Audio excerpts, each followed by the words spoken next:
আপনাদের এই বৈঠকটি ব্যতিক্রম একটা বৈঠক। ভূমিকা আরো কয়েক মিনিট কথা বলে আমি মূল আলোচনায় ফিরে যাচ্ছি।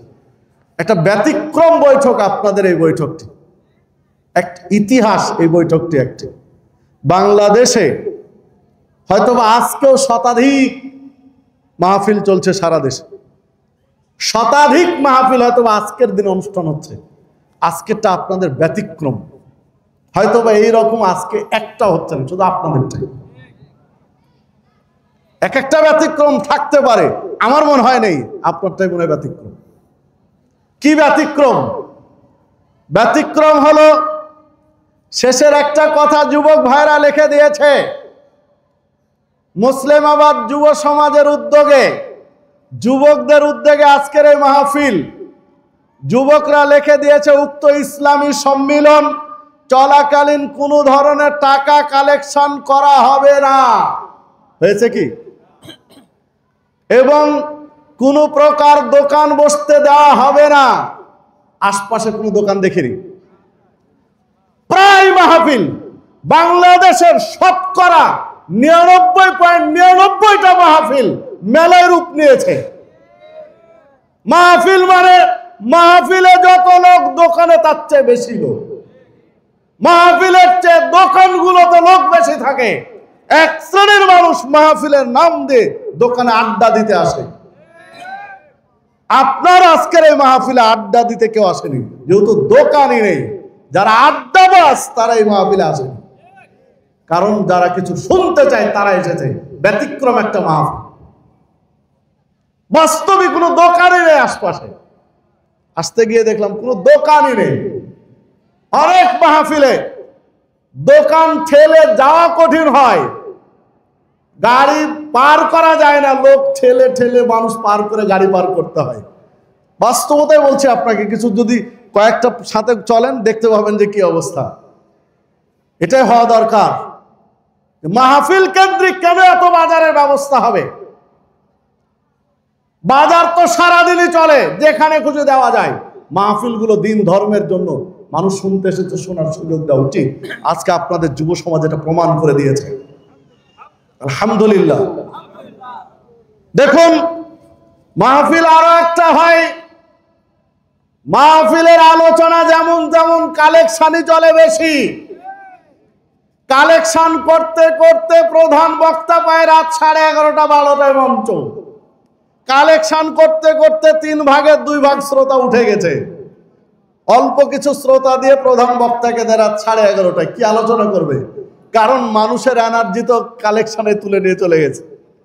না, বাস্তবতাই বলছি, সবার এতে উপস্থিতি তো এইটাও নয়। হ্যাঁ, নিঃসন্দেহে একটা মাহফিল মানে কি অনেক খরচ আছে। আপনার এই মাহফিলটা নামাতে যথেষ্ট খরচ আছে।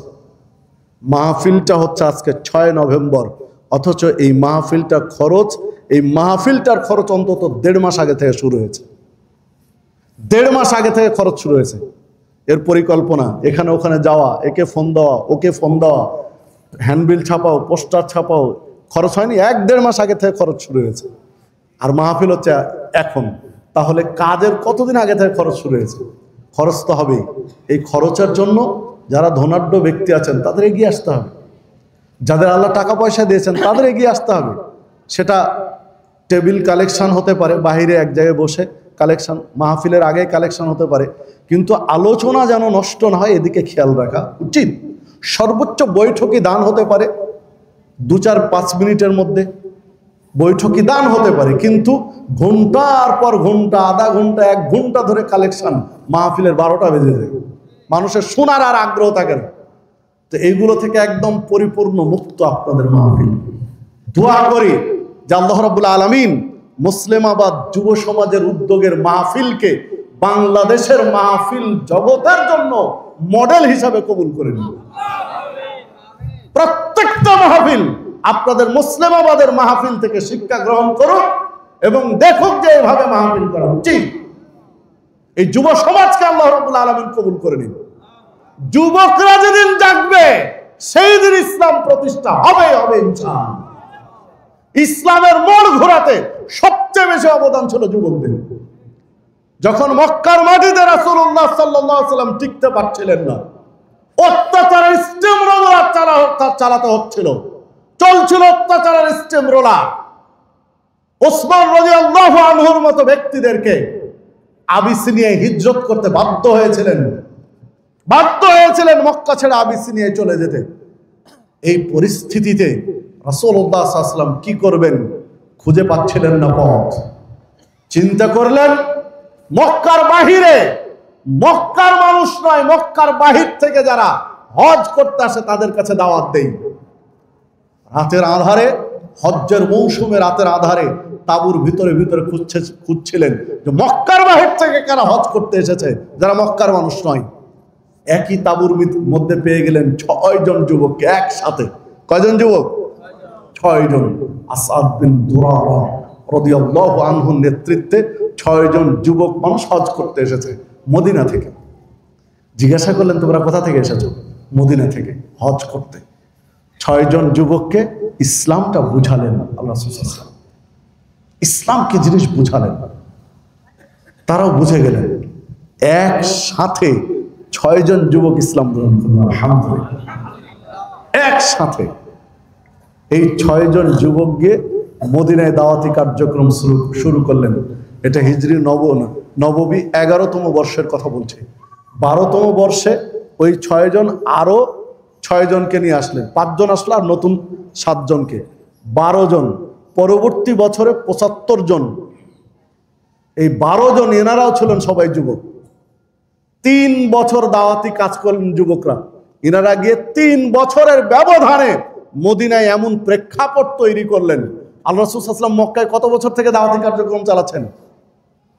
13 বছর। তখন কয় বছর? 13 বছরের দাওয়াত চলছে মক্কার মাটিতে। রাসূলুল্লাহ সাল্লাল্লাহু আলাইহি ওয়াসাল্লাম দাওয়াত দিচ্ছেন। 6 জন যুবককে ইসলামের দীক্ষা দিয়ে মদিনায় পাঠালেন। মদিনায় দাওয়াতি কার্যক্রম চালাতে বললেন। 6 জন যুবক মাত্র 3 বছরে এমন প্রেক্ষাপট তৈরি করলেন। আল্লাহ নির্দেশ দিলেন মুহাম্মদ সাল্লাল্লাহু আলাইহি ওয়াসাল্লামকে, মক্কায় আর দরকার নাই, তুমি মদিনায় চলে যাও হিজরত করে। এটা ছিল যুবকদের অবদান। যুবকদের অবদান ছিল ইন্নাল্লাহ আশতারা মিনাল মুমিনিনা আনফুসাহুম আমওয়ালাহুম বিআন্না লাহুমুল জান্নাহ। মুমিনদের জান এবং মাল আল্লাহ কিনে নিয়েছেন জান্নাতের বিনিময়ে। এই আয়াত ওই যুবকদের জন্য নাজিল হয়েছিল। 12 জন যুবক পরবর্তী বছর যখন একসাথে ইসলাম গ্রহণ করলেন, তখন এই 12 জন যুবকের একজন উবাদা ইবনে সামিত রাদিয়াল্লাহু আনহু আল্লাহ রাসূল সাল্লাল্লাহু আলাইহি ওয়াসাল্লামকে জিজ্ঞাসা করলেন, ফামালানা ইদা ফাআলনা যালিক, আপনি যে যে শর্ত দিলেন ইসলামের জন্য, এগুলো যদি আমরা মেনে নেই তাহলে আমাদেরকে কি দিবেন, আমরা কি পাবো? ইসলামের এগুলো মেনে চললে আমরা কি পাবো বিনিময়ে? আল্লাহ রাসূল সাল্লাল্লাহু আলাইহি ওয়াসাল্লাম এক শব্দ উত্তর দিলেন, আল জান্নাহ, তোমাদেরকে জান্নাত নিয়ে দেব। তখন ওনারা বলে বসলেন একসাথে যে আপনার সাথে যে চুক্তি হলো এটা কোনোদিন ভাঙবো না, ভাঙ্গার আবেদনও করবো না। আমরা এটা মেনে চলবো, আপনি জান্নাত দিয়ে দিবেন, কোনোদিন ভাঙবো না, ভাঙ্গার আবেদনও করবো না, যা হয় হবে।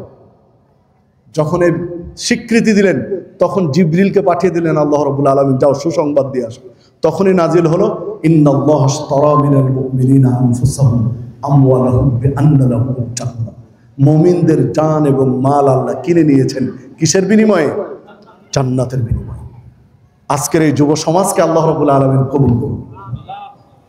এই যুব সমাজ যেন পুরো এলাকায় ইসলামের প্রকৃত আলো ছড়িয়ে দিতে পারে আল্লাহ রাব্বুল আলামিন কবুল করুন। চলুন আমি আমার মূল আলোচনায় ফিরে যাই। কি বিষয়ে কথা বলতে চেয়েছি? নেশা এবং জেনা ব্যভিচার। আমরা মানুষ সমাজবদ্ধভাবে বসবাস করি, তাই না?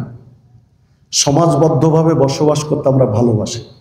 একাকী আমরা থাকতে পারবো না, চাইলেও সম্ভব নয়, কারণ আমরা সামাজিক জীব। সমাজবদ্ধভাবে বসবাস করতে গেলে যে বাধাগুলো আসে তার মধ্যে একটা বাধা হলো নেশা, আর একটা বাধা হলো ব্যভিচার।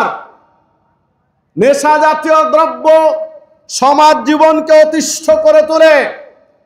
আল্লাহ রাব্বুল আলামিন সূরা মায়েদা 90 নম্বর আয়াতে বলেছেন, হে ঈমানদারগণ, নিশ্চয় মদ জুয়া, ভাগ্য নির্ধারণের স্বর, কলা কৌশল, মূর্তি পূজা, রিজসুম মিন আমালিশ শয়তান, এগুলো শয়তানের অপবিত্র কাজ। ফাজতানিবুহু, অতএব বেঁচে থাকো, লাআল্লাকুম তুফলিহুন, তোমরা সফলকাম হবে।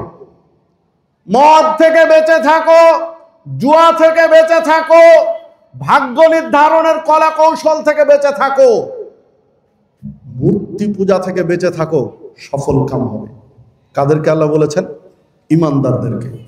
ঈমানদারেরা যদি এই কাজগুলো করে তাহলে সফলকাম হতে পারে।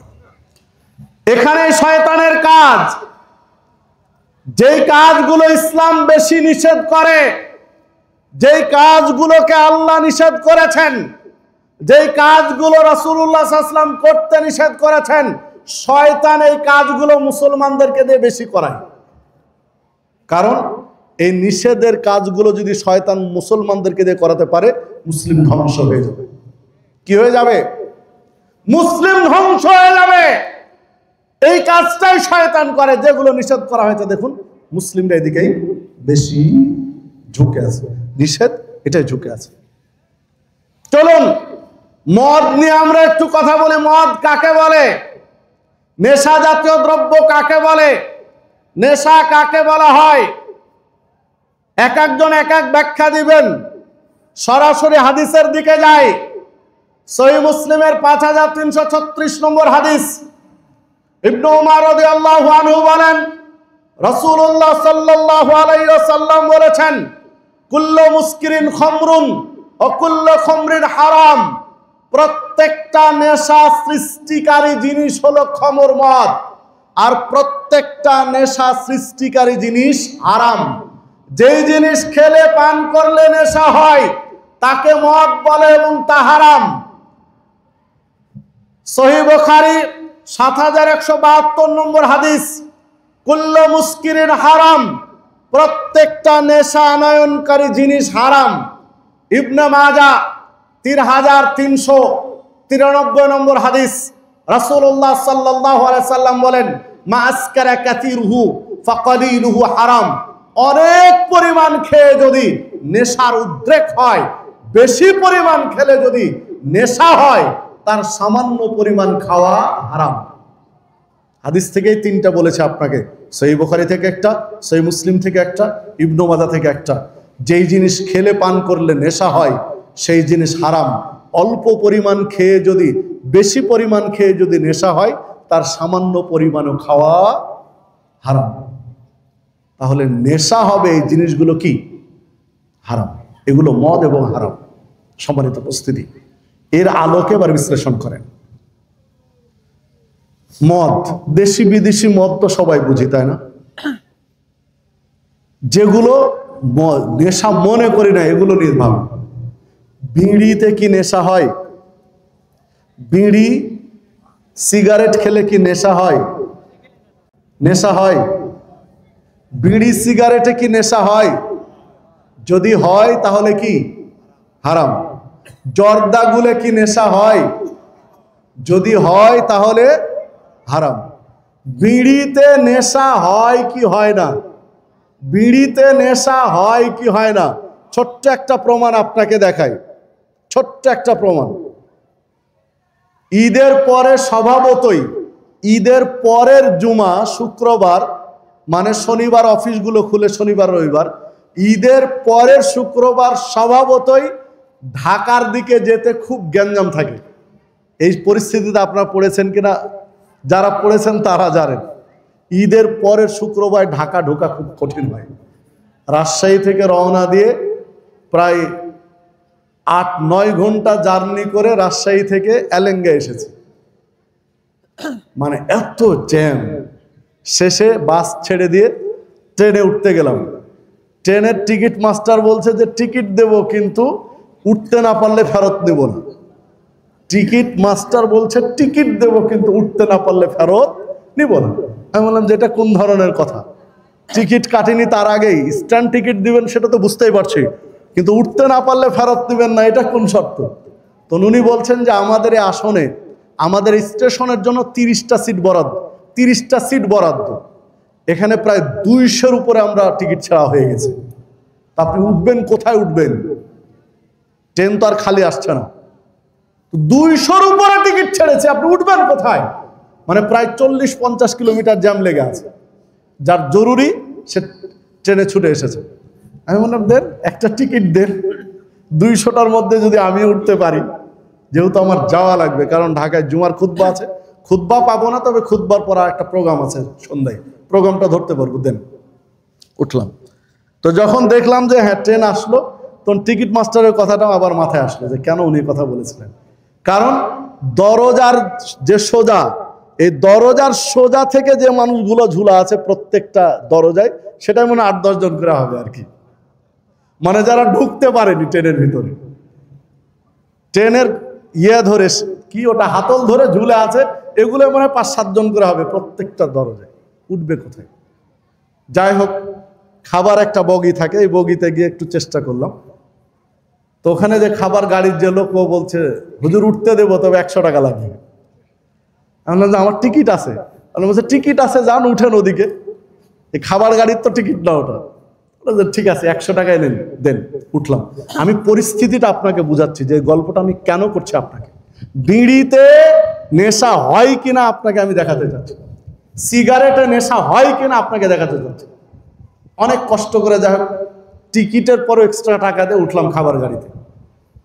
তো পরিস্থিতিটা এত কঠিন, ঈদের পরে পরের অবস্থা এত কঠিন যে মানুষগুলো দাঁড়িয়ে আছে, মানে একবার কোনো কারণে ঝুলে বাঁকা হয়ে গেলে সোজা হতে কয়েক মিনিট সময় লাগবে।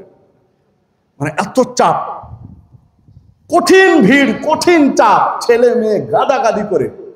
এই পরিস্থিতিতে একজন একটু ভিড় ঠেলে একটু ফাঁকের দিকে গিয়ে একটা বিড়ি ধরিয়ে দিয়েছে। যখনই বিড়ি ধরিয়েছে, অন্তত 8-10 জন মানুষ ওর দিকে একদম বাঁকা দৃষ্টিতে তাকিয়ে একজন বলেই বসলো যে ভাই তোমার আক্কেল জ্ঞান নেই, তুমি এই জায়গায় বিড়ি ধরালে, এই ভিড়ের ভিতর বিড়ি ধরিয়েছ। এই যে মেয়ে মানুষগুলো আছে, যদি বমি শুরু করে এখন সব গায়ের উপরে পড়বে, নিচে পড়ার তো কোনো সুযোগই নেই।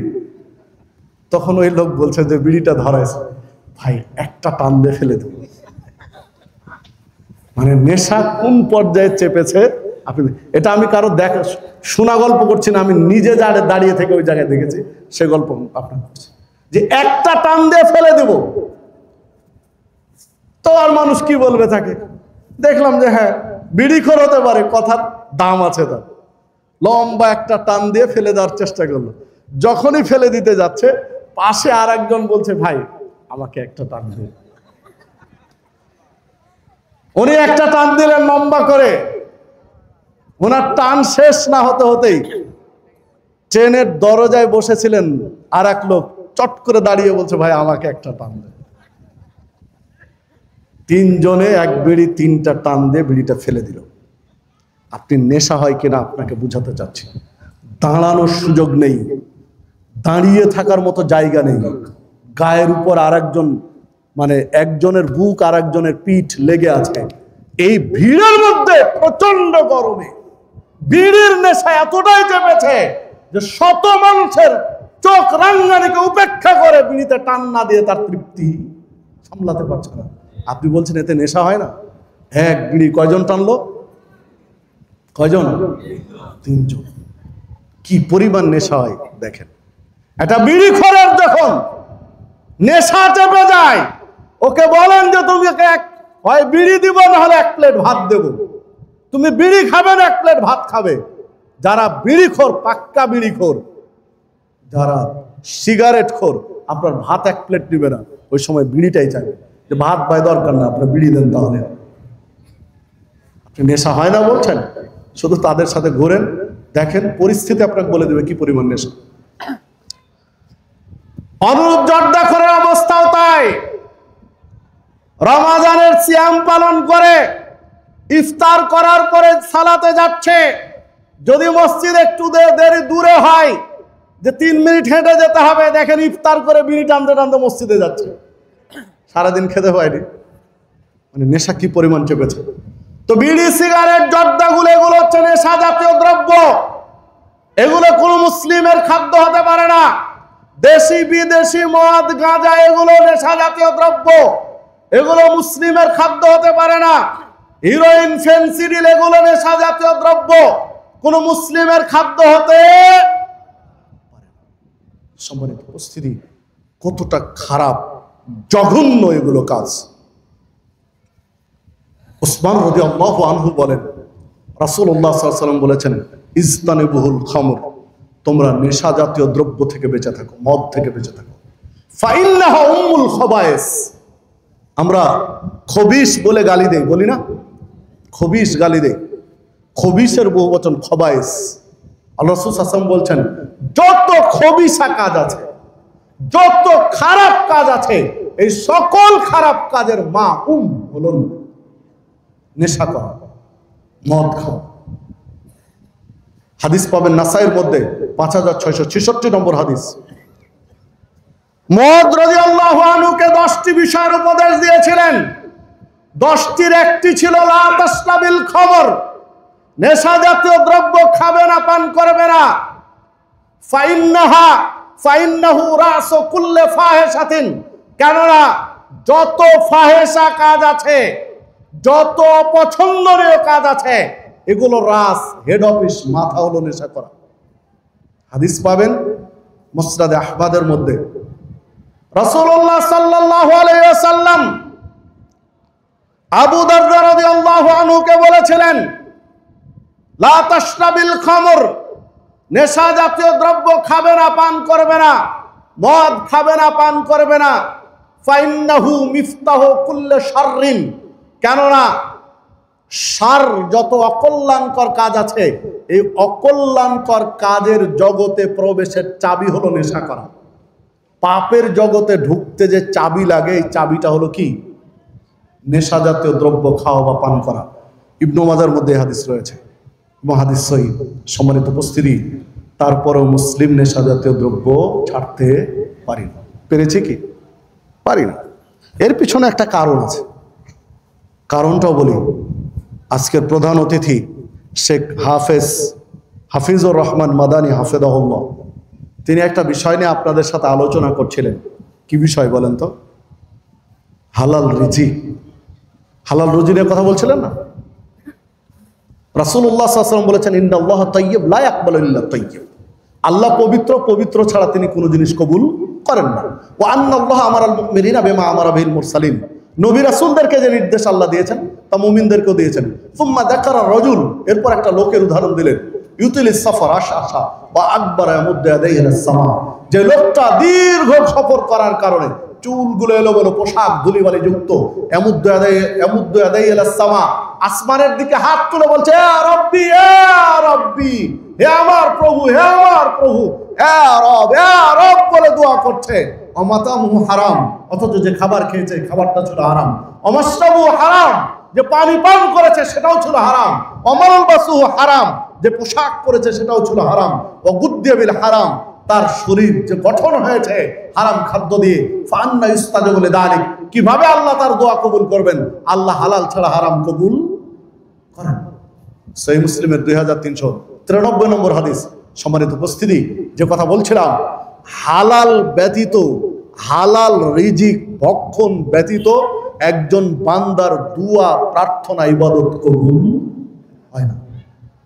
বুঝাতে পারলাম কি?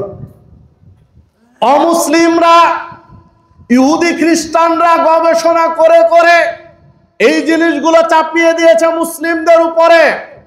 মুসলিমদেরকে যদি বলা হয় তোমরা সালাত পড়ো না, নামাজ পড়ো না, মুসলিমরা শুনবে না।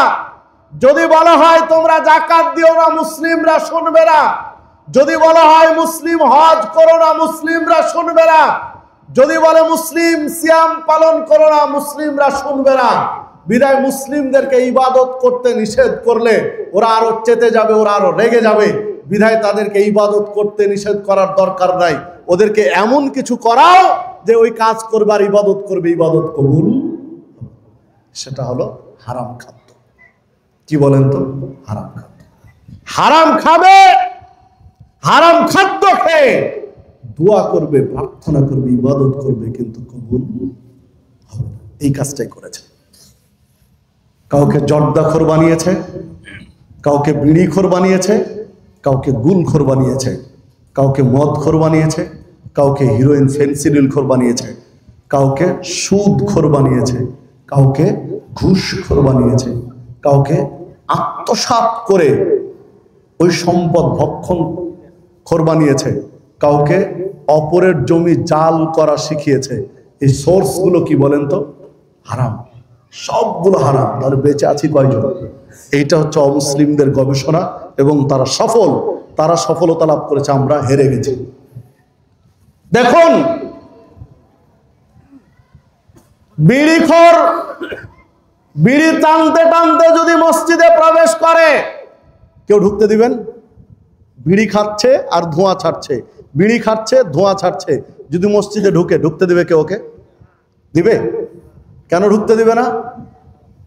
কারণ খারাপ জিনিস। মসজিদ থেকে ইমাম, মুয়াজ্জিন, খতিব বার যারা আছে চিল্লাবে, যাও বিড়ি ফেলে মুখ ধুয়ে ওযু করে আসো, যাও।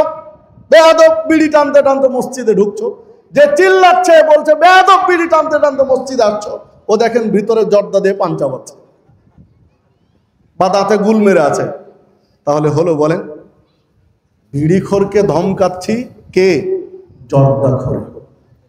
বিড়িখোরকে শাসন করছে কে? গুলখোর।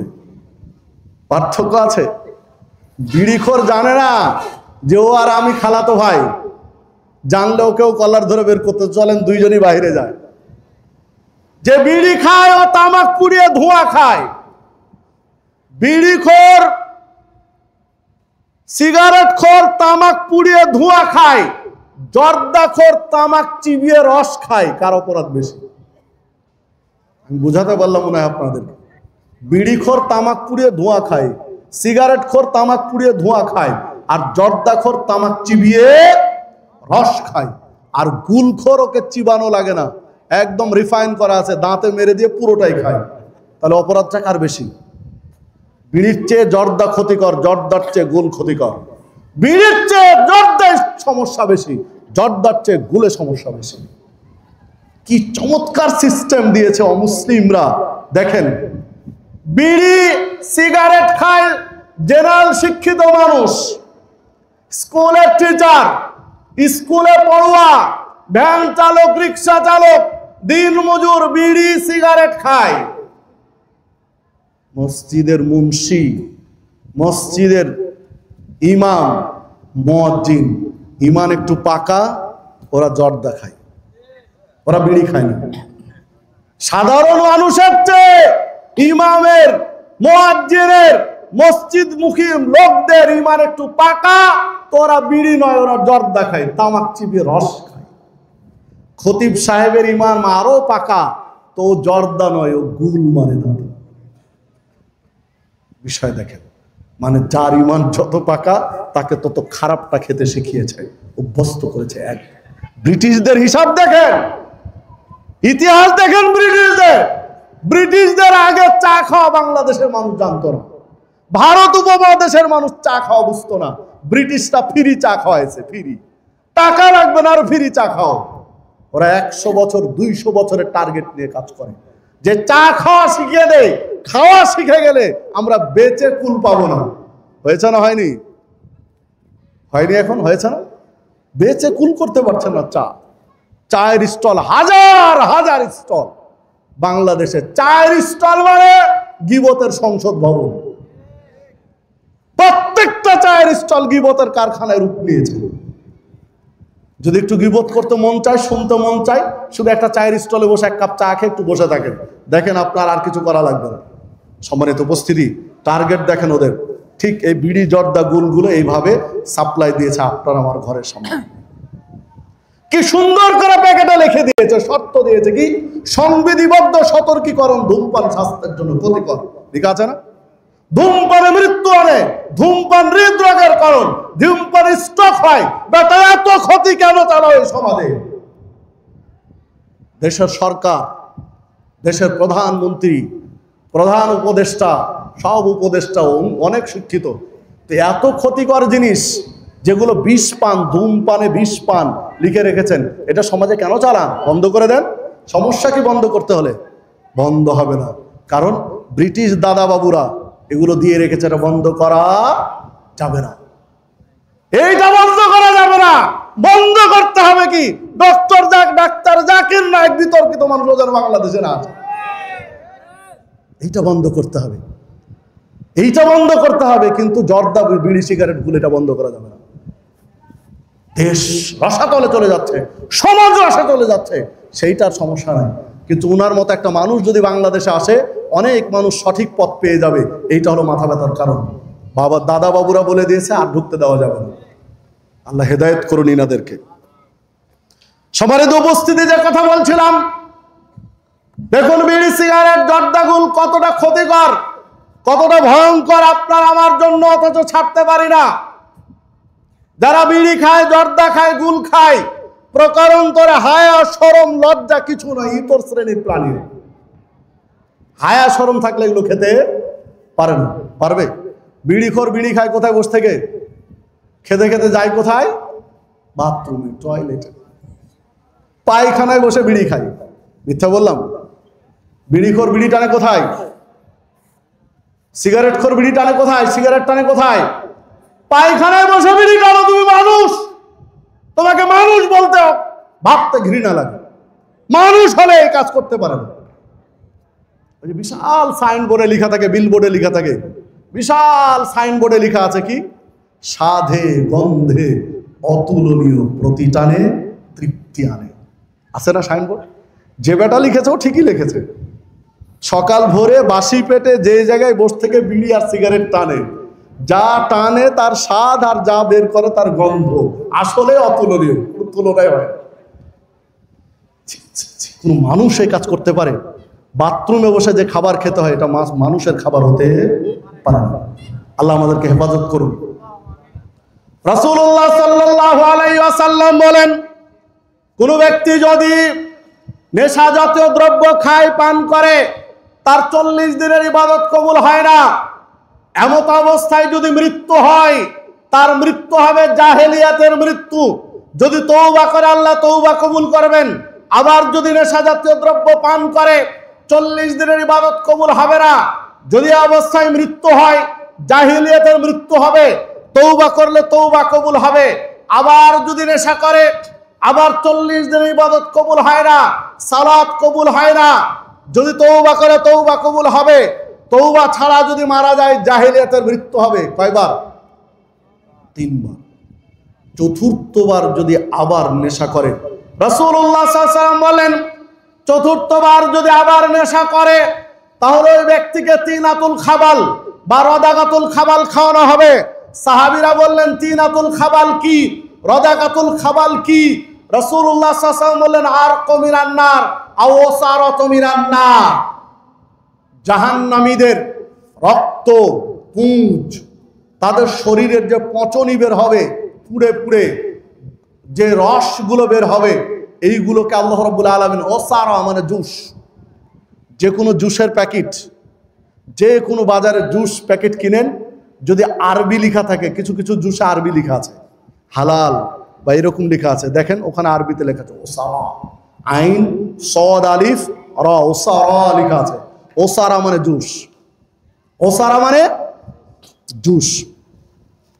1500 বছর আগে আল্লাহ সুবহানাহু বলেছেন, ওসারাত মিনান নার, জাহান্নামীদের রক্ত পুঁজ, নাক থেকে বের হওয়া পদার্থ, শরীরের পচনি, এইগুলা দিয়ে আল্লাহ জুস বানাবেন। জুস, ওসারা।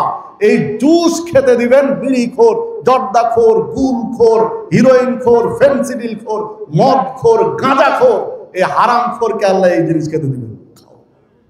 খুব বিড়ি টানতে মজা লাগছিল, এবার খাও। জর্দা খেতে খুব মজা লাগছিল, খাও। আস্তাগফিরুল্লাহ আল্লাযী লা ইলাহা ইল্লা হুয়াল হাইয়ুল কাইয়্যুম। কোন মুসলিম খেতে পারে? অসম্ভব। কোন মুসলিমের খাদ্য এটা হতে পারে। সম্মানিত উপস্থিতি, হাদিস পাবেন ইবনে মাজার মধ্যে 3377 নম্বর হাদিস, এটি মুসনাদ আহমদের মধ্যে পাবেন। রাসূলুল্লাহ সাল্লাল্লাহু আলাইহি ওয়াসাল্লাম বলেছেন, মুদমানু খামরিন কাবেদে ওয়াসান, যারা নেশা জাতীয় দ্রব্য খায়, পান করে, তারা মূর্তি পূজকের ন্যায় অপরাধী। মূর্তি পূজা করে যে ধরনের অপরাধ হয়, নেশা করলে ওই ধরনের অপরাধ হয়। 3375 নম্বর হাদিস ইবনে মাজাহ। রাসূলুল্লাহ সাল্লাল্লাহু আলাইহি সাল্লাম বলেছেন, শারিবুল খামরে কাআবেদ ওয়াসান, নেশা জাতীয় দ্রব্য খাওয়া পান করা মূর্তি পূজা করার মতো অপরাধ। ওয়াশারিবুল খামরে কাআবেদিল লাত ওয়াল উজ্জা, নেশা জাতীয় দ্রব্য খায় পান করে ওই ব্যক্তি যেন লাত উজ্জার বান্দার মতো। নাউজুবিল্লাহ। খোলেন সহিহুল জামে, জামে আস-সাগীর, উভয় গ্রন্থে হাদিস রয়েছে। শেখ আলবানী হাদিসকে হাসান বলেছেন, গ্রহণীয় বলেছেন। যারা নিয়মিত নেশাখোর, নেশা জাতীয় দ্রব্য খায় পান করে, তারা যেন লাত উজ্জার বান্দার মতো, আল্লাহর বান্দার মতো। কোন মুসলিম খেতে পারে? বলেন দেখি। কষ্ট লাগতে পারে আপনার। আমি আপনাকে এই অনুরোধ চাই, আপনার কলিজা ছিঁড়ে ঢুকে যাক ভিতরে, ছিদ্র হয়ে যাক, আমি এটাই চাচ্ছি যে আপনি কালকে ছেড়ে দেন। কি করবেন? এই নোংরা, এগুলো কোনো খাদ্য, অখাদ্য জিনিস মুসলিমদের খাদ্য হতে পারে, এগুলো মুসলিমদের খাদ্য হতে পারে না। মনে রাখবেন, নেশা জাতীয় দ্রব্য খাওয়া পান করা যেমন হারাম, এগুলোর ব্যবসা বাণিজ্য করাও তেমন হারাম। খোলেন আবু দাউদ 3485 এবং 86 নম্বর হাদিস। আল্লাহ রাসূল সাল্লাল্লাহু আলাইহি ওয়াসাল্লাম বলেছেন, নেশা জাতীয় দ্রব্য খাওয়া যেমন হারাম, এগুলোর লভ্যাংশ খাওয়া তেমনই হারাম, এগুলোর বিক্রি ব্যবসা করাও তেমনই হারাম। তিরমিজির হাদিস খোলেন, রাসূলুল্লাহ সাল্লাল্লাহু আলাইহি ওয়াসাল্লাম বলেছেন, নেশা জাতীয় দ্রব্য খাওয়া পান করা যেমন হারাম, বিক্রি করা তেমনই অপরাধ, এগুলো বহন করা, চাষাবাদ করা তেমনই অপরাধ। আপনি যদি একটা রিক্সা চালক হন, আপনি যদি একটা ভ্যান চালক হন, আপনি যদি একটা গাড়ির ড্রাইভার হন, জামালপুর সদরে বা মাদারগঞ্জ শহরে আপনাকে 1 কার্টন বিড়ি বা সিগারেট বা জর্দা গুল দিয়েছে যে এইটা মুসলিমাবাদে পৌঁছে দাও, 500 টাকা, 500 টাকা ভাড়া দেব। আপনি যদি ইমানদার হয়ে থাকেন তাহলে আপনার বাচনভঙ্গি হবে, 500 টাকা কেন, 5000 টাকা যদি দাও তবুও আমি এই বিড়ির প্যাকেট ধুয়ে নিয়ে যেতে পারবো না, কারণ আমি মুসলিম। এটা হবে ইমানদারের পরিচয়। যদি আমার পরিবার না খেয়ে মরে যায়, ভিক্ষে করে যদি খাওয়া লাগে, ভিক্ষে করে খাবো, কিন্তু তোমার বিড়ির সিগারেটের প্যাকেট জামালপুর থেকে, মাদারগঞ্জ থেকে মুসলিমাবাদে নিয়ে 500 টাকা নিয়ে কামাই করব না। এইরকম ইমান দরকার। এটা সাহাবীরা করেছিলেন, সাহাবীরা প্রমাণ করে দিয়েছিলেন। যেই দিন নেশা জাতীয় দ্রব্য হারাম হয়ে গেল, একজন সাহাবী আনাস রাদিয়াল্লাহু আনহু বলছেন যে ওনাকে আমি ঢেলে দিয়েছিলাম মদ পান করার জন্য, গ্লাসটা হাতে নিয়ে চুমুক দিতে যাবেন, এই সময় আওয়াজ আসলো। আমি শুনে বললাম যে বাইরে চিৎকার দিয়ে একজন বলছে, তখন সূরা মায়েদার 90 নম্বর আয়াতটা নাযিল হয়েছে, যে আয়াতটা আমি শুরুতে তেলাওয়াত করেছি। তিনি দৌড়ে এসে বললেন, উনি পান করতে যাবেন, ঢেলেছিলেন পান করবেন, এমত অবস্থায় আনাস এসে বলছেন যে আল্লাহ রাসূল সাল্লাল্লাহু আলাইহি ওয়াসাল্লাম বলে দিয়েছেন, আল্লাহ আয়াত নাজিল করে দিয়েছেন যে এখন থেকে নেশা জাতীয় দ্রব্য হারাম, খাওয়া যাবে না। তো আনাস বলছেন যে মদের বাটি বা পিয়ালাটা আমার হাতে দিয়ে বললেন, আনাস যাও ফেলে দাও, আর খাওয়া যাবে না। হারাম ছিল না, খাচ্ছিলাম, এখন হারাম ফাজিক নামের একটা মদ, এখন হারাম হয়ে গেছে, আর খাওয়া যাবে না, যাও ঢেলে দাও। আপনি চিন্তা করতে পারেন, হারাম ছিল না, পাত্রে ঢেলেছেন, পান চুমুক দিবেন, তখন জানলেন হারাম, কি করলেন? কি করলেন বলেন? ফেলে দিলেন। হারাম শোনার সাথে সাথে ফেলে দিয়েছেন।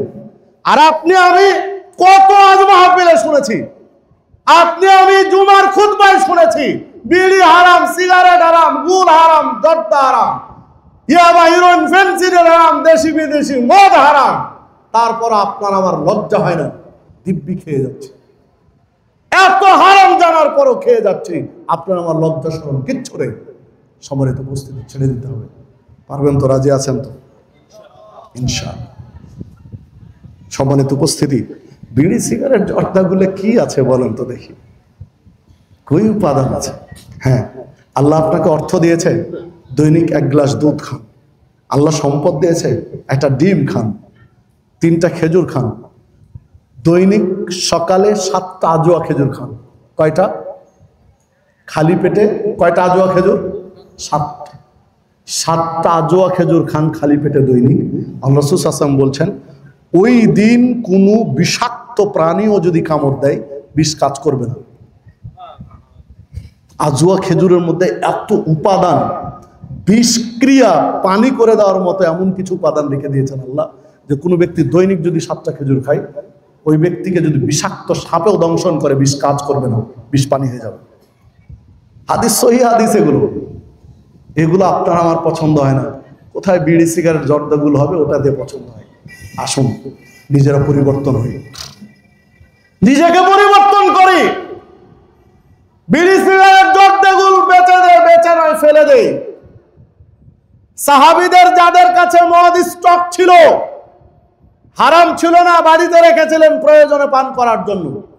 যেদিন হারাম নাজিল হলো আয়াত, সেই দিন প্রত্যেকেই মদ এগুলো ঢেলে ফেলে দিয়েছেন, কেউ পান করেন, বিক্রি করেন। আল্লাহ রাসূল সাল্লাল্লাহু আলাইহি ওয়াসাল্লামের কাছে একজন সাহাবী জানতেন না, গ্রাম থেকে এসেছেন, উনি 1 কলস মদ নিয়ে এসেছেন হাদিয়ে দেওয়ার জন্য। যে মদটা বানিয়েছিলেন, গম জাতীয় কিছু ফল পচিয়ে মদ বানিয়েছিলেন।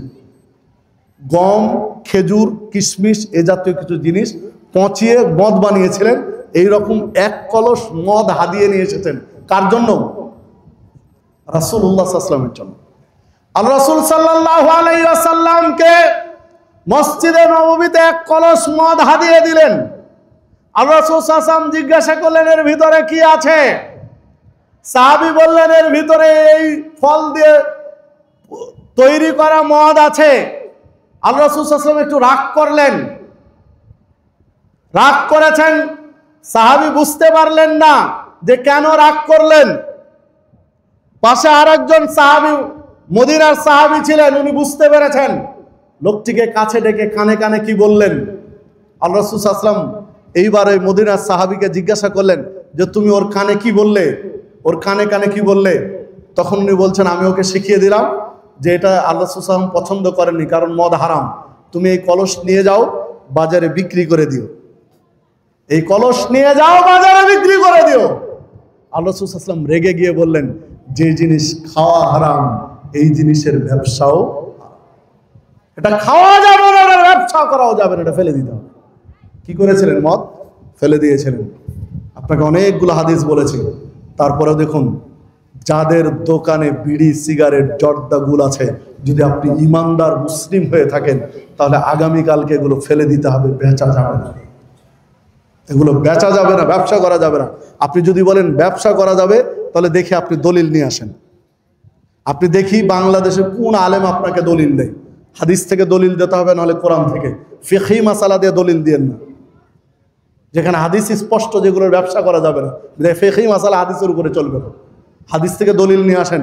যদি হাদিস থেকে দলিল কেউ দিতে পারেন, তাহলে প্রয়োজনে আমি আমার বক্তব্য ঘুরিয়ে দেব। আমার ভুল হতেই পারে, আমি একজন মানুষ, আমি একজন তালেবুল ইলম, হাদিসের ছাত্র, ইসলামের ছাত্র, দ্বীনের ছাত্র। আমার ভুল হতে পারে। যদি দেখি যে না আপনারটাই ঠিক আছে, তাহলে আমার ভুল স্বীকার করে আমি ক্ষমা চেয়ে নেব। সমস্যা কি আছে? ভুল স্বীকার করে সঠিকের ক্ষমা চাইলে আল্লাহ পাপ ক্ষমা করেন, পাপ নেকি করে দেন, লজ্জার কিছু নেই। সম্মানিত উপস্থিতি, প্রামাণ্য দলিল না থাকলে ছেড়ে দিতে হবে। যার দোকানে বিড়ি সিগারেট জর্দাগুল আছে, দ্বিতীয়বার বেচার সুযোগ নেই, ফেলে দিতে হবে, নষ্ট করে দিতে হবে। এর নাম হচ্ছে ইসলাম, এর নাম হচ্ছে ঈমান। আসুন আমরা ফিরে আসি এই জায়গাতে, ফিরে আসি এই জায়গাতে, কারণ সমাজ নষ্ট করছে এগুলো। আগে ছেলেরা খেত, এখন মেয়েরাও খাচ্ছে। স্কুল কলেজ ভার্সিটির মেয়েরা এখন বিড়ি খাওয়া শুরু করেছে, সিগারেট খাওয়া শুরু করেছে। আছেন কোথায়? সিগারেট বিড়ি তাদের মধ্যে চলে গেছে। সমাজ একটার পর একটা নষ্ট হচ্ছে, মাথা ব্যথা এগুলো কারণে। দ্বিতীয় যে বিষয় বলতে যাচ্ছিলাম, জেনা, ব্যভিচার, পরকিয়া। ওয়ালা তাকরাবুজ জিনা, আল্লাহ বলছেন জেনার ধারে কাছে যেও না। ইন্নাহু কানা ফাহিশাতান, কেননা এটা নোংরা, অপছন্দনীয় কাজ, এটা খারাপ পন্থা, এর ধারে কাছেও যেও না। জেনা ব্যভিচার ইসলামে হারাম, জেনা ব্যভিচার ইসলামে হারাম, জেনা ব্যভিচার ইসলামে হারাম, পরকীয়া ইসলামে হারাম, এর ধারে কাছে যাওয়া যাবে না। রাসূলুল্লাহ সাল্লাল্লাহু আলাইহি ওয়াসাল্লাম নিষেধ করে দিয়েছেন। রাসূলুল্লাহ সাল্লাল্লাহু আলাইহি ওয়াসাল্লাম বলেছেন, দূর এলাকার 10 জন নারীর সাথে ব্যভিচার করলে যে পাপ হবে, প্রতিবেশী নারীর সাথে ব্যভিচার করলে তার চেয়ে বেশি পাপ হবে।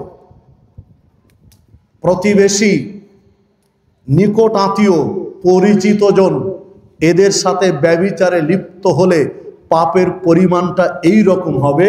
দূর এলাকার 10 জন নারীর সাথে ব্যভিচার করলে পাপের পরিমাণটা যেমন হবে। এই হাদিস পাবেন আদাবুল মুফরাদের মধ্যে। ইমাম বুখারী রাহমাতুল্লাহ আলাইহির একটা গ্রন্থ আদাবুল মুফরাদ, এর মধ্যে হাদিসটি পাবে, হাদিস সহিহ। শেখ আলবানী তাহকিক করেছেন হাদিস সহিহ। সম্মানিত উপস্থিতি, দেখুন কেন ইসলাম এত শক্ত হয়েছে। অপরিচিত ভিন গ্রামে, ভিন্ন জায়গায় একটা মেয়ের সাথে ব্যভিচার করা যত কঠিন, খালাতো বোনের সাথে ব্যভিচার করা তত কঠিন নয়। খালাতো বোনের সাথে একটু গল্প করবেন, একটু মিশবেন, এটা তো স্বাভাবিক। খালা খালু, ভাই বোন, আত্মীয় স্বজন কেউ নিষেধ করবে না যে খালাতো ভাই বোন একটু গল্প করছে। মামাতো বোনের সাথে একটু ঘুরতে যাবে, এটা অত কেউ কঠিন সিরিয়াস নেয় না। ফুফাতো বোনের সাথে একটু সময় কাটাচ্ছে, এটা সিরিয়াস কেউ নেয় না। আর এই মিশার সুযোগে 2 জন ব্যভিচারে লিপ্ত হচ্ছে, এটা খুব সহজ। বিশ্বাসের জায়গা আপনি নষ্ট করেছেন। প্রতিবেশী নারীর সাথে ব্যভিচার করা যত সহজ, 5 গ্রাম পরে একটা গ্রামের অপরিচিত একটা নারীর সাথে ব্যভিচার করা তো কত সহজ হয়। প্রতিবেশী একটা নারীর, বাড়ির পাশে একটা মহিলা, বাড়ির পাশে একটা ভাবি, হঠাৎ দেখা হয়েছে, 2 মিনিট দাঁড়িয়ে গল্প করলেন, কেউ মাইন্ড করবে না। জানে যে এরা 2 জন পাশাপাশি বাড়ি, কোনো একটা বিষয় নিয়ে কথা বলছে। কিন্তু 3 গ্রাম পরে গিয়ে একটা মেয়ের সাথে আপনি 2 মিনিট কথা বলেন, কতজন আপনাকে জিজ্ঞাসা করবে? ওই মেয়েকে জিজ্ঞাসা করবো যে ওটা কে ছিল, কে হয় তোমার, কে হয় তোমার, কিসের গল্প হচ্ছিল, ওকে কি চিনো? কত কথা হবে। রাত 10টার সময় হঠাৎ করে প্রতিবেশী নারীর সাথে 2 মিনিট কথা বলছেন রাস্তায়, কেউ মাইন্ড করবে না যে হতেই পারে বিদ্যুৎ নেই তাই ও বের হয়েছে, 2 জন কথা বলছে। আর 3 গ্রাম পরে রাত 10টার সময় আপনি একটা বাড়ির পাশে ঘুরেন, জুতার মালা দিয়ে আপনাকে বিদায় করে দিবে যে তোমার বাড়ি তো 3 গ্রাম পরে, এখানে রাত 10টায় তুমি কি করো মিয়া? কার বাড়িতে চুরি করতে এসেছো না কোন মেয়ের কাছে এসেছো? ধোলাই দিবে না? ইসলাম কি নিপুণ সিস্টেম। ইসলামের ব্যবস্থাপনা আপনি যত দেখবেন তত অবাক হবেন। কেননা ইসলাম এমন একটা জীবন ব্যবস্থা, যে জীবন ব্যবস্থা দিয়েছেন কে? মহান রব্বুল আলামিন, যিনি 3.5 হাত বডি, এই মেশিনটা তৈরি করেছেন, যিনি এই মেশিনটা দিয়েছেন, যিনি এটার মালিক, যিনি সৃষ্টিকর্তা এই মেশিনের 3.5 হাত বডির। এই বডির কি প্রয়োজন, কি চাহিদা, কি চাই, কি ক্ষতিকর, সবচেয়ে বেশি কে জানেন? আল্লাহ জানেন। তিনি এই সিস্টেমগুলো দিয়েছেন। কোনটা ডাইরেক্ট ওহী, কোনটা ইনডাইরেক্ট ওহী, সরাসরি জিবরিলকে দিয়ে, না হলে মুহাম্মদ সাল্লাল্লাহু আলাইহি ওয়াসাল্লামের মাধ্যমে আপনাকে আমাকে জানিয়ে দিয়েছেন। সম্মানিত উপস্থিতি, যে কথা বলছিলাম, প্রতিবেশী নারীর সাথে ব্যভিচার করা বেশি পাপ, নিকট আত্মীয় নারীর সাথে ব্যভিচার করা বেশি পাপ, পরিচিত নারীর সাথে ব্যভিচার করা বেশি পাপ, দূর এলাকার নারীর ব্যভিচারের চেয়ে। ব্যভিচারের শাস্তিটা কি, পাপটা কেমন? দেখুন ইসলাম কত সূক্ষ্ম ব্যবস্থাপনা। 1172 নম্বর হাদিস তিরমিজির। আল্লাহ রাসূল সাল্লাল্লাহু আলাইহি ওয়াসাল্লাম বলছেন, যেই নারীর স্বামী বাহিরে আছে, দেশের বাহিরে আছে, বিদেশে আছে, দীর্ঘদিন থেকে যে নারীর স্বামী তার কাছে নেই, ওই মহিলার কাছে যাবে না। খবরদার, ওই মহিলা থেকে সাবধান থাকো। কেননা শয়তান তোমাদের রক্ত শিরায় উপশিরায় চলে। আপনি চিন্তা করতে পারেন এই হাদিসটা নিয়ে আল্লাহ রাসূল সাল্লাল্লাহু আলাইহি ওয়াসাল্লাম কি বার্তা দিলেন এখানে। যে মহিলার স্বামী দীর্ঘদিন থেকে বাহিরে আছে, কাছে নেই, দূর দেশে আছে, বাহিরে আছে, ওই মহিলার কাছে সাবধান, যাবে না। কেননা শয়তান শিরা উপশিরায় চলে। ম্যাক্সিমাম প্রবাসী যাদের স্বামী কাছে নেই, দেখেন এই দুর্বলতার সুযোগগুলো গ্রহণ করে এসব খারাপ একেবারে লম্পট শ্রেণীর মানুষগুলো এই মহিলাদের পেছনে ঘুরঘুর করে না? ঘুরঘুর করে। বাস্তবতা আপনার এলাকায় মিলা, স্বামী দেশের বাহিরে, চাকরিজীবী, দীর্ঘদিন বাহিরে, দীর্ঘদিন থেকে স্বামী নেই, এদের পেছনে ঘুরঘুর করছে সব আশপাশের লোকজন। দোকানদারও যদি বুঝতে পারে স্বামী দীর্ঘদিন থেকে বাইরে আছে, নেই, যে দোকানে সওদা কিনতে গেছে, ওই দোকানদারও সুযোগ পেলে 2টা রসের কথা বলার চেষ্টা করে, তার সাথে একটু এনজয় করার চেষ্টা করে। একটু মজা নেওয়ার চেষ্টা করে, কথাবার্তায় ঘনিষ্ঠ হতে চাই, কেননা তার স্বামী দেশের বাইরে আছে। এই জায়গায় হিট করেছেন আল্লাহ রাসূল সাল্লাল্লাহু আলাইহি ওয়াসাল্লাম 1500 বছর আগে, যে স্বামী বাইরে আছে, খবরদার এই নারীর কাছে যাবে না, এই নারীর বিষয়ে সাবধান থাকো, কেননা শয়তান তোমাদের শিরা উপশিরায় চলছে। কারণ ওই নারীকে দিয়ে ব্যভিচার করা সহজ।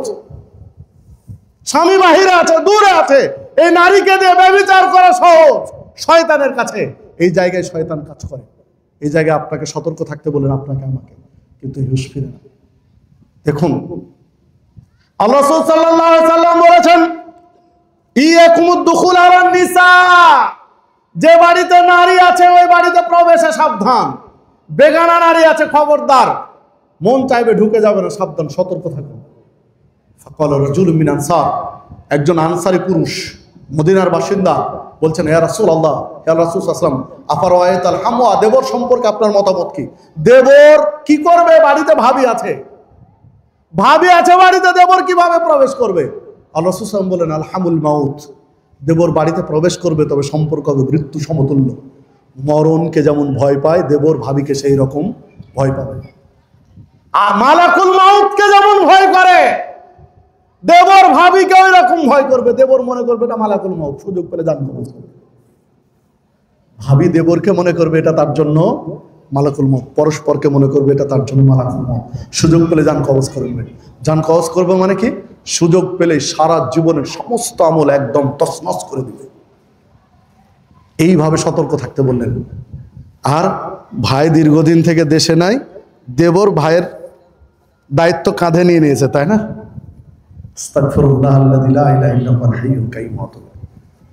এই যে নভেম্বরের শেষের দিকে পত্রিকার একটা রিপোর্ট পড়ছিলাম, পত্রিকার একটা রিপোর্ট, 1 বছর আগে ভাই দেশের বাইরে গিয়েছে, পরিবারের অনটন অভাব চলছিল, সবার মুখে হাসি ফুটাতে বেশ কিছু টাকা খরচ করে দেশের বাইরে গিয়েছে।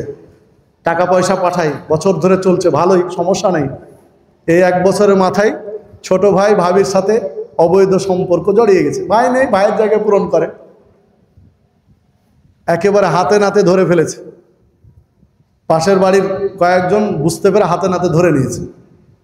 ধরা পড়ে তার ভাইকে ফোন দিয়েছে, বিষয়গুলো জানিয়েছে, বৈঠকে বসেছে। এখন ভাই দেশের বাইরে থেকে বলছে যে ঠিক আছে, তাকদীর তো এরকমই, আমি আমার স্ত্রীকে তালাক দিচ্ছি, আমার স্ত্রীকে আমার ছোট ভাইয়ের সাথে বিয়ে দিয়ে দেন। এটা গত মাসের শেষ সপ্তাহের কথা বলছি। কোন জায়গায় আমরা গিয়ে দাঁড়িয়েছি? অধিকাংশ দেবর ভাবির সাথে আড্ডা দেয়, হাসি ঠাট্টা করে, তামাশা করে, আনন্দ মজা নেওয়ার মতো কথাবার্তা বলে। এটাকে অপরাধ মনে করে না। না ভাই, দেবর ভাবির মধ্যে এই ঠাট্টার গল্প চলতে পারে না। দেবর ভাবির মধ্যে পর্দা করতে হবে, পর্দা করতে হবে, ফরজ। দেবর ভাবির পর্দা ফরজ।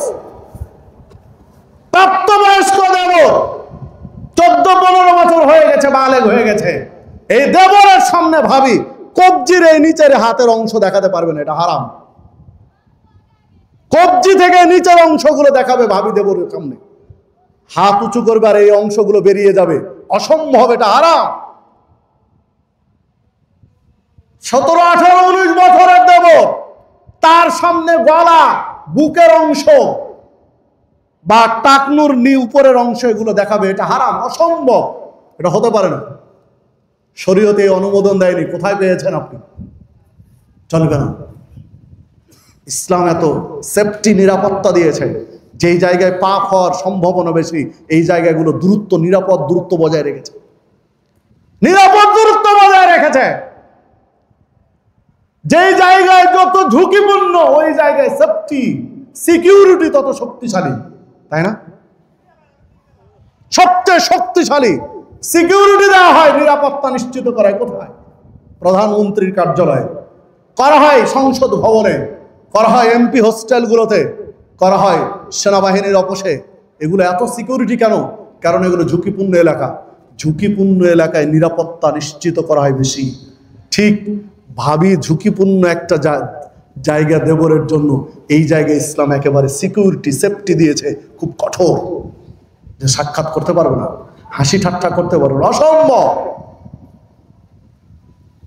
রাসূলুল্লাহ সাল্লাল্লাহু আলাইহি ওয়াসাল্লাম ওয়াসাল্লাম স্পষ্ট বলে দিলেন, ইজা যাহারাত জিনা আর-রিবা ফি ক্বরিয়া, যখন কোনো গ্রামে কোনো এলাকায় জেনা ব্যভিচার বিস্তার লাভ করবে অথবা সুদ বিস্তার লাভ করবে, সুদ ছড়িয়ে যাবে, জেনা ব্যভিচার বিস্তার হবে, ফাকাদ আহাল্লু বিআনফুসিহিম আযাবাল্লাহ, ওই গ্রামবাসীর উপরে, ওই এলাকার উপরে আল্লাহর আযাব আসতে আর কোনো বাধা থাকবে না। হাদিস সহিহ।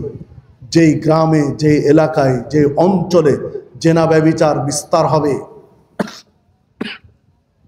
যে অঞ্চলে সুদ বিস্তার হবে, ওইখানে আল্লাহর আযাব আসতে কোনো বাধা থাকে না। আল্লাহ আমাদেরকে গজব দিয়ে এখনো ধ্বংস করেন, এটা আমাদের তকদির নসিব। যে পরিমাণ ব্যভিচার হচ্ছে, যে পরিমাণ সুদ ছড়িয়েছে, তাতে আমাদের বেঁচে থাকা মুশকিল ছিল, কিন্তু আমরা ধ্বংস কেন হইনি? তার একটা কারণ আছে। রাসূলুল্লাহ সাল্লাল্লাহু আলাইহি ওয়াসাল্লাম আল্লাহ রাব্বুল আলামিনের কাছে প্রার্থনা করেছিলেন, তিনটা প্রার্থনা করেছিলেন। তার একটা প্রার্থনা ছিল, মাবুদ তুমি এমন কোনো গজব দিও না যে আমার উম্মত একসাথে শেষ হয়ে যাবে, যেভাবে ধ্বংস হয়েছে নূহ আলাইহিস সালামের উম্মত একসাথে শেষ হয়ে গেছে, হয়ে যায়নি? প্লাবন দিলেন, মহাপ্লাবনে একসাথে শেষ, ধ্বংস হয়ে গেছে লূত আলাইহিস সালামের কওম, পুরো জমিন উল্টিয়ে দিয়ে একেবারে জীবন্ত কবর দিয়ে দিলেন। লূত আলাইহিস সালামের কওমকে একসাথে শেষ করে দিয়েছেন। আল্লাহ রাব্বুল আলামিন নবী মুহাম্মদ সাল্লাল্লাহু আলাইহি ওয়াসাল্লামকে পাঠিয়েছিলেন এই জমিনে দ্বীন প্রচারের জন্য। মুহাম্মদ সাল্লাল্লাহু আলাইহি ওয়াসাল্লাম আল্লাহর কাছে দোয়া করেছিলেন, আল্লাহ তুমি আমার উম্মতকে একসাথে শেষ করে দিও না, এমন কোন ইলাহি গজব দিও না যে একসাথে আমার সব উম্মত শেষ হয়ে যাবে, এটা যেন না হয়। আল্লাহ কবুল করেছিলেন এই দোয়া। আল্লাহ বলেছিলেন যে তোমার দোয়া কবুল করে নিলাম, মানে এই দোয়াটা কবুল করে নিলাম। এই কবুলিয়াতের কারণে, আল্লাহ রাসূল সাল্লাল্লাহু আলাইহি ওয়াসাল্লামের এই দোয়া কবুলিয়াতের কারণে আপনি আমি এখনো ঠিক আছি। নাহলে যে পরিমাণ জেনা ব্যভিচার ছড়িয়েছে, যে পরিমাণ ব্যভিচার হচ্ছে সমাজে, যে পরিমাণ সুদ ছড়িয়েছে, তাতে আমাদের ধ্বংস হয়ে যাওয়া স্বাভাবিক ছিল, কিন্তু আল্লাহ এখনো বাঁচিয়ে রেখেছেন, কারণ রাসূল সাল্লাল্লাহু আলাইহি ওয়াসাল্লামের দোয়া আছে। তাই আপনাকে আমাকে সাবধান থাকতে হবে। আজকে স্কুল কলেজের দিকে যদি তাকান, স্কুল কলেজ ভার্সিটিগুলোতে অধিকাংশ ছাত্রছাত্রী ব্যভিচারের সাথে সম্পৃক্ত। আজ থেকে প্রায় 12 বছর আগের একটা জরিপ ছিল ভার্সিটি নিয়ে, 13-14টা বিশ্ববিদ্যালয়ের উপর একটা জরিপ চালিয়েছিল একটা সংস্থা। তাদের জরিপে যেটা উঠে এসেছে, ধরা পড়েছিল যে ভার্সিটি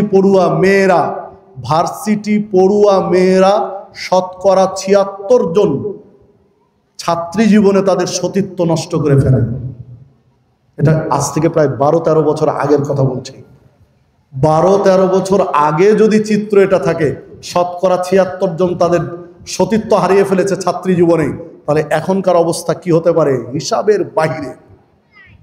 সম্মানিত অভিভাবকগণ, সম্মানিত বাবারা, বড় ভাইয়েরা, যাদের ছোট বোন যাদের মেয়ে স্কুল কলেজ ভার্সিটিতে পড়ে, তাদের কাছে আমি বিনয়ের সাথে বলবো যে আপনি তাদের নিরাপত্তা, তাদের সেফটি নিশ্চিত করুন। ইসলাম পড়াতে বলেছে অসম, আপনি সর্বোচ্চ ডিগ্রি নিতে দেন, সমস্যা নাই, কিন্তু তাদের সেফটি আগে, নিরাপত্তা নিশ্চিত করেন। লা তুসাফিরু মারাতুন, একজন নারী ভ্রমণ করতে পারে না মাসিরাতা ইয়াউমিন ওয়া লাইলা, একদিন বা এক রাত, ইল্লা ওয়াদু মাহরাম, তার মাহরাম বডিগার্ড ছাড়া, মাহরাম পুরুষের নিরাপত্তা ছাড়া একটা নারী একদিন কিংবা এক রাত ভ্রমণ করতে পারে না, এটা হারাম শরীয়তে। ভার্সিটি পড়ুয়া একটা মেয়ে 1 সপ্তাহের জন্য চলে গেছে কোথায়? কক্সবাজার শিক্ষা সফরে। ভার্সিটি কলেজ পড়ুয়া একটা মেয়ে 4 দিনের জন্য সফরে চলে গেছে কোথায়? জাফলং, সিলেটে। ভার্সিটি পড়ুয়া, কলেজ পড়ুয়া একটা প্রাপ্তবয়স্ক মেয়ে চলে গেছে খাগড়াছড়ি, বান্দরবান শিক্ষা সফরে। হাজী সাহেবের মেয়ে, যদি হাজী সাহেবকে বলে, হাজী সাহেব আপনার প্রাপ্তবয়স্ক মেয়েকে এভাবে পাঠিয়ে দিলেন, তো বলছেন না, ওর সাথে তার টিচারেরা আছে, বাপখানার টিচারেরা ফেরেস্তা, বাপখানা যে টিচারেরা ফেরেস্তা, নিরাপদ। টিচারদের যারা ছাত্রীরা যৌন হয়রানির শিকার হচ্ছে না, কোন ভার্সিটিতে হয়নি, কোন ভার্সিটিতে নেবেন আপনি?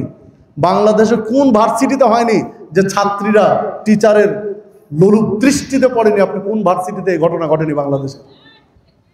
সম্মানিত উপস্থিতি, যে কথা বলছিলাম, আপনার মেয়ের সিলেট ঘোরা দরকার, আপনার মেয়ের চট্টগ্রাম ঘোরা দরকার, আপনার মেয়ের খাগড়াছড়ি বান্দরবান ঘোরা দরকার। আপনি ঘোরান, সাথে আপনি যান, না হলে আপনার ছেলেকে পাঠান, না হলে আপনার ভাইকে পাঠান। মাহারাম যে 14 জন পুরুষ আছে, 14 জনের যে কোনো একজনকে তার বডিগার্ড সেফটি পাঠান। যদি কলেজ অ্যালাউ না করে, ভার্সিটি অ্যালাউ না করে, আপনি নিজ দায়িত্বে ঘোরান, কিন্তু বিড়ালকে শুটকি শুকাতে দিয়ে নাকে তেল দিয়ে ঘুমালে হবে না। বিড়ালকে শুটকি শুকাতে দিয়ে কক্সবাজার পাঠিয়ে দিয়েছেন, আর তাহাজ্জুদে যায় নামাজে দোয়া করছেন যে আল্লাহ যেন আমার মেয়েটা নিরাপদে ফিরে আসে।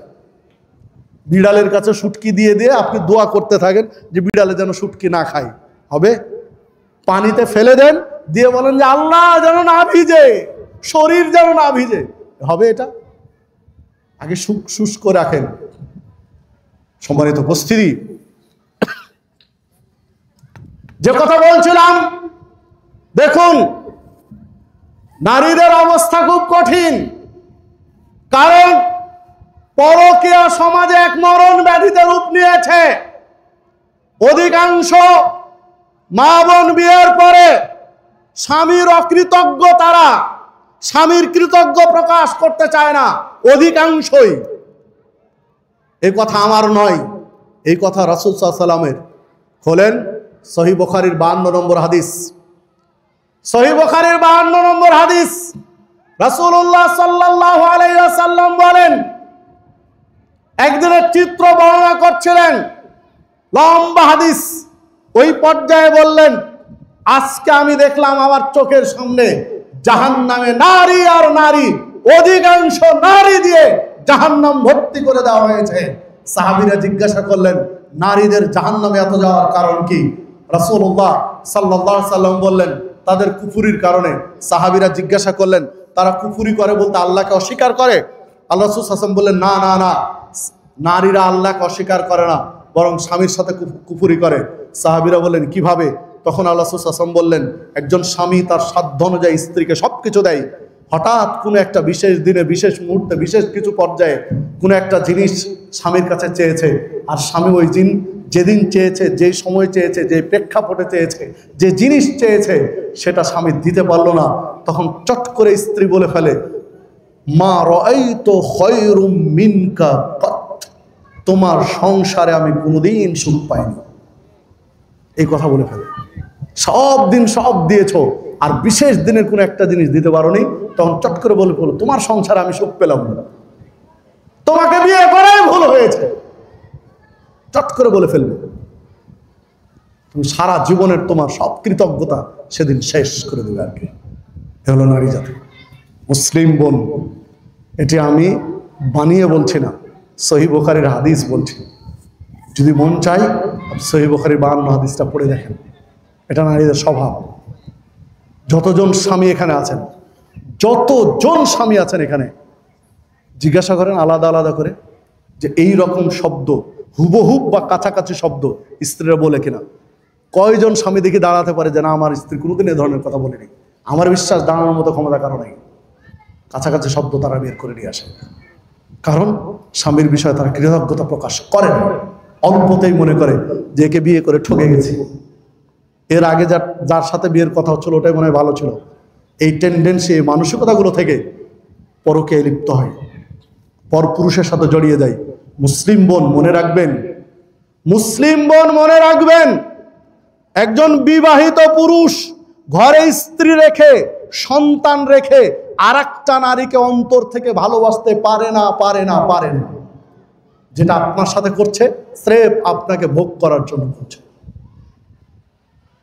আপনার সাথে এনজয় করার জন্য করছে। 2, 4, 10, 20 মিনিট আপনার দায়িত্ব নিবে, সারা জীবন আপনার দায়িত্ব কাঁধে নেওয়ার সে চিন্তা করে না। কারণ এটা হতে পারে না, এটা অসম্ভব। নিজের স্বামীকে যদি আপনার মন মতো না হয়, নিজের স্বামীকে গড়ে নেন। আপনাকে আল্লাহ আদর, সোহাগ, ভালোবাসা এগুলো আপনার হৃদয়ে আল্লাহ ঢেলে দিয়েছেন, নারীদের হৃদয়ে আল্লাহ ঢেলে দিয়েছেন।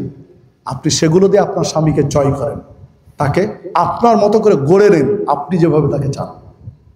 স্বামীর সাথে সংসার করেন আনন্দের, সংসারটা হবে সুখের, ছেলে মেয়েগুলো হবে আগামী দিনের জন্য এক একটা মডেল, রোল মডেল হবে।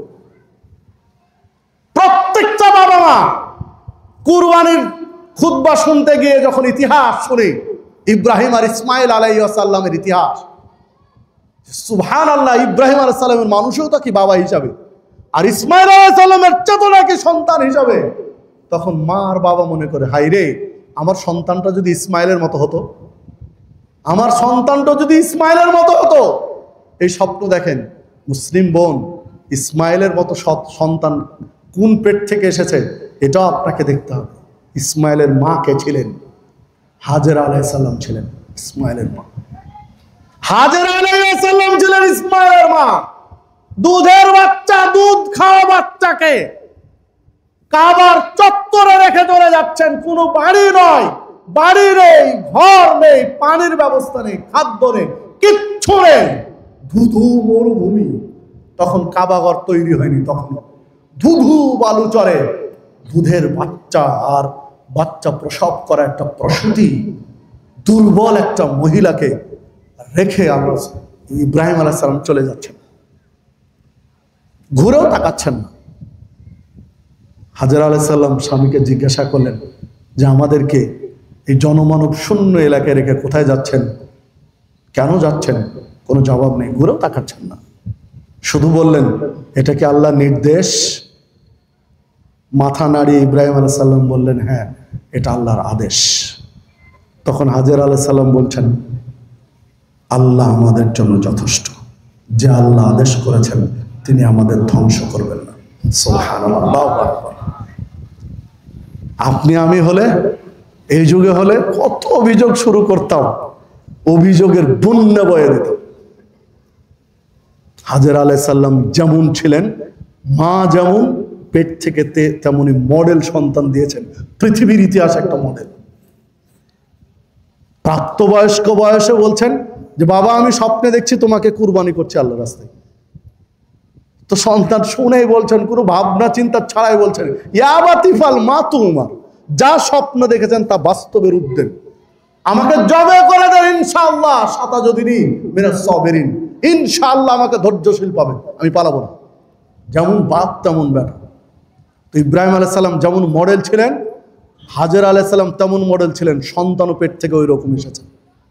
আপনিও হন, স্বামীকেও বানান, আপনাদের সন্তান গর্ভের ভিতরে যা আসবে গোটা জামালপুর কাঁপিয়ে দিবে এক সন্তানে, কিন্তু আপনাকে ওই জায়গায় দাঁড় করাতে হবে। পেটে বাচ্চা নিয়ে সারাদিন স্টার জালসা দেখবেন, পেটে গর্ভবতী বাচ্চা, গর্ভে বাচ্চা, সারাদিন জি বাংলা নিয়ে পড়ে আছেন। তো জি বাংলায় যে কুটনামি চলে, বাচ্চার প্রভাব পড়ে না? টুং টুং টুং টুং বাজনা সারাদিন শুনছেন, ও পেট থেকে পড়ার পর তো টুংটুঙি করে বেড়াবে, কারণ ওই প্রভাব তো তার মধ্যে পড়বে। পেটে বাচ্চা এসেছে, কাজ করতে পারেন না, ঘরে বসে বসে কোরআন মাজিদ তেলাওয়াত করেন, সারাদিন কোরআন তেলাওয়াত করেন, তাসবিহ পাঠ করেন, জিকির আজকার করেন, সারাদিন আল্লাহকে স্মরণ করেন। আপনি যেমন, আপনার পেটের বাচ্চার প্রভাব তেমন পড়বে। কারণ আমরা সবাই জানি ধান ভাঙায়, চাউল ভাঙে আটা বানায়, গম ভাঙে আটা বানায়, একে কি বলি? হলার। আপনারা কি বলেন? হলার। হলারে যা দেওয়া হয় নিচে তাই আসে, তাই না? গম হলারে দিয়ে চালের আটা আশা করলে কি চালের আটা আসবে? চাউল হলারে দিয়ে গমের আটা আশা করে বস্তা নিচে পাতলে আসবে? কি আসবে? গমই আসবে। যেটা হলারে দিয়েছি সেটা আসবে। আপনি যেমন আপনার ঔরস থেকে তেমন সন্তান পৃথিবীতে আসবে। আপনি যদি ভালো হন, আপনার সন্তানও ভালো হবে। আপনি যেমন হবেন, এই প্রভাব সন্তানের উপরে পড়বেন। পরকে লিপ্ত হবেন, পরবর্তী প্রজন্ম ঠিক করতে পারবেন না, ছেলে মেয়ে ঠিক করতে পারবেন না। বেবি যারা সময় নষ্ট করবেন, ছেলে মেয়ে ঠিক করতে পারবেন না, কারণ এর কুপ্রভাব ছেলে মেয়ের মধ্যে পড়বে। ইসলাম বলে বিভিন্ন ধরনের সাপোর্ট রয়েছে এর কথার পিছনে। মামিল মাউলুদিন ইল্লা ইউলাদু আলাল ফিতরা, প্রত্যেকটা সন্তান ইসলামের ফিতরাতের উপরে জন্মগ্রহণ করেছে। ফাআবাহু ইউহাব্বিদানিহি আও ইউনাসসিরানিহি আও ইউমাজ্জিসানিহি, পিতামাতার কারণে হয় অগ্নি পূজক, পিতামাতার কারণে হয় ইহুদি, পিতামাতার কারণে হয় খ্রিস্টান। হাদিস সহিহ বুখারী। সন্তান ইসলামের ফিতরাতে জন্মগ্রহণ করেছে, বাবা মা যেই রকম সেই দিকে টান দিয়েছে। যদি হিসাব করেন 8 বছর, 7 বছর, 5 বছর, 4 বছর, 3 বছরের সন্তানের দিকে তাকান। যে বাবা মা দেখেন নাভির নিচে হাত বাঁধে, 3-4 বছরের বাচ্চা বাপের পাশে দাঁড়িয়ে নাভির নিচে হাত বেঁধে আছে, তাকান তার দিকে। যে বাবা বুকের উপর হাত বাঁধে, 3-4 বছরের বাচ্চা দেখেন বাপের পাশে দাঁড়িয়েও নামাজ পড়ার চেষ্টা করছে বুকের উপর হাত বেঁধে, হয় না? আমারও তো বাচ্চা আছে, আমি তো আমার বাচ্চার দিকে খেয়াল করে দেখি। আপনি যেমন করেন বাচ্চা সেভাবে ফলো করে আপনাকে। বাচ্চা কপি করে বাবা মাকে, বড়দেরকে। বিধায় পরকীয়া, ব্যভিচার এগুলো কোনোদিন কল্যাণ সমাজে বয়ে আনে না, কোনোদিন বয়ে আনে না। ইসলামে পুরুষের একাধিক বিয়ের সুযোগ রেখেছে। কেন? যদি কোনো পুরুষ একজন স্ত্রীর দিয়ে তার সন্তুষ্ট হতে না পারে, একজন স্ত্রী দিয়ে যদি তার প্রয়োজন পূরণ না হয়, ইসলাম তার জন্য একাধিক বিয়ের, সর্বোচ্চ একসাথে একটা টাইম 4টা স্ত্রী রাখার সুযোগ দিয়েছে। তবে শর্ত দিয়েছে যেন ইনসাফ করতে পারে। যারা একাধিক বিয়ে করেছে, একাধিক বিয়ে করা ব্যক্তি অধিকাংশ স্ত্রীদের উপর ইনসাফ করতে পারে না। পরের ছোটটার উপরে বেশি ভালোবাসা, বড়টাকে দেখতে পারে না। ইতিহাস খোঁজেন, দেখেন একাধিক যারা বিয়ে করেছে অধিকাংশ পরিবারে বড়টাকে দেখতে পারে না, ছোটটাকে নিয়ে পড়ে আছে। জিরা পরকালে ঠেকে যাবেন। যদি প্রয়োজন হয় একাধিক বিয়ে করেন, তবে ইনসাফ ঠিক রাখতে হবে। যদি ইনসাফ করতে না পারেন তাহলে একটাতেই থাকেন, একটাকে নিয়ে যথেষ্ট মনে করেন। সম্মানিত উপস্থিতি, আমাদের দেশের আলেম ওলামারাও ফেঁসে যাচ্ছে, আলেম ওলামারাও একাধিক বিয়ে করতে গিয়ে ফেঁসে যাচ্ছে। ইনসাফ ঠিক থাকে না। নারীদের বিষয়ে সাবধান, সতর্ক থাকতে হবে। ব্যভিচার মারাত্মক অপরাধ। রাসূলুল্লাহ সাল্লাল্লাহু আলাইহি সাল্লাম বলেছেন, মা রাআইতু মিন নাকাসাত আকলিন ওয়া দাইনিন আযহাবা লিলুব্বির রাজুলুল আদিল মিন ইহদাকুন্না। ও নারী, তোমরা পুরুষের চেয়ে বুদ্ধি কম, জ্ঞান কম, পুরুষের চেয়ে ধর্ম পালন কম। অথচ একজন জ্ঞানী, গুণী, শিক্ষিত, সচেতন পুরুষকে যত দ্রুত নিয়ন্ত্রণ করতে পারো, তোমাদের কন্ট্রোলে আনতে পারো, তোমাদের বশে আনতে পারো, তোমরা পটাতে পারো, আর কেউ পারে আমি জানি না। সহিহ বুখারীর 304 নম্বর হাদিস, সহিহ মুসলিমের 2250 নম্বর হাদিস, মেশকাতের 7 নম্বর হাদিস। দেখেন আল্লাহ রাসূল সাল্লাল্লাহু আলাইহি ওয়াসাল্লাম বলছেন, নারী পুরুষের চেয়ে বুদ্ধি কম, পুরুষের চেয়ে জ্ঞান কম, পুরুষের চেয়ে ধর্ম পালনও কম। অথচ একজন পুরুষকে নারী যত দ্রুত কন্ট্রোল করে, পৃথিবীতে আর কেউ পারে আমি জানি না। প্রমাণ নেবেন আপনি?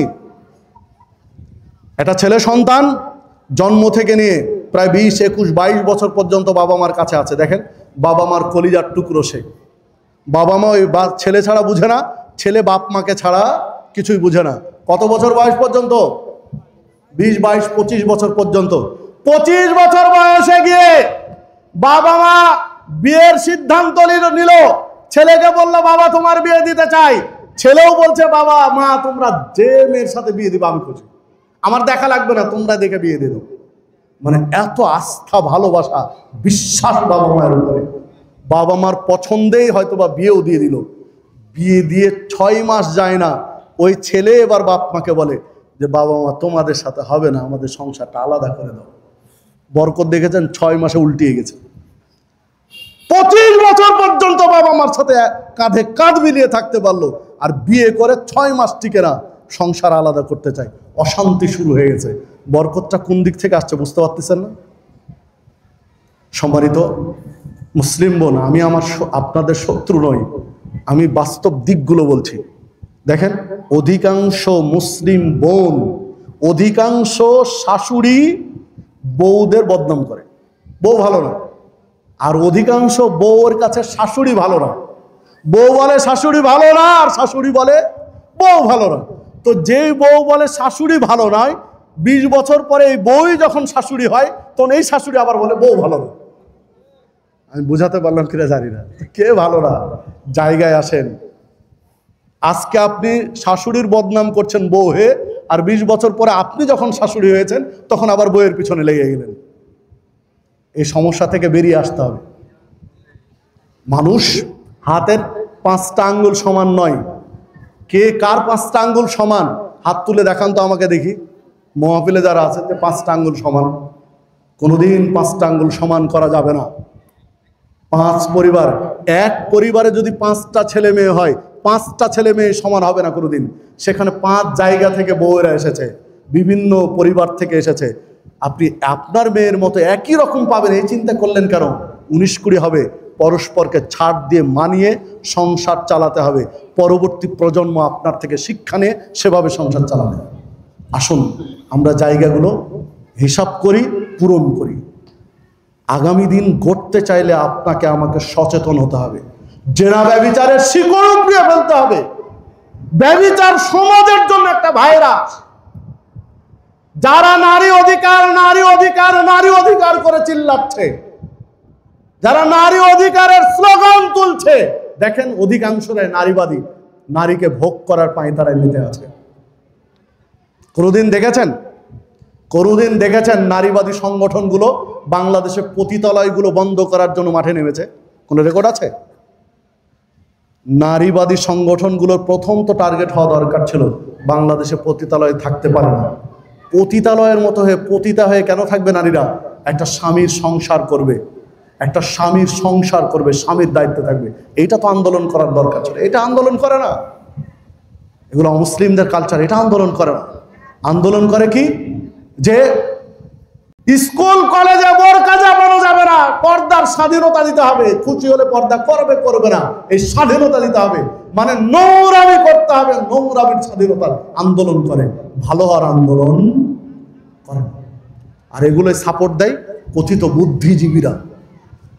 কথিত বুদ্ধিজীবীরা এই সাপোর্টগুলোই দেয়। এগুলো সব শয়তানের চক্রান্ত, ফাঁদ পেতে বসে আছে। আপনাকে আমাকে সতর্ক সাবধান হতে হবে। নারীরা কর্মসংস্থানে যেতে পারে, কাজ করতে পারে, যদি পরিবেশ নিরাপদে থাকে। মেয়েদের হয়, মেয়েরা মেয়েদের প্রতিষ্ঠানে, ছেলেরা ছেলেদের প্রতিষ্ঠানে।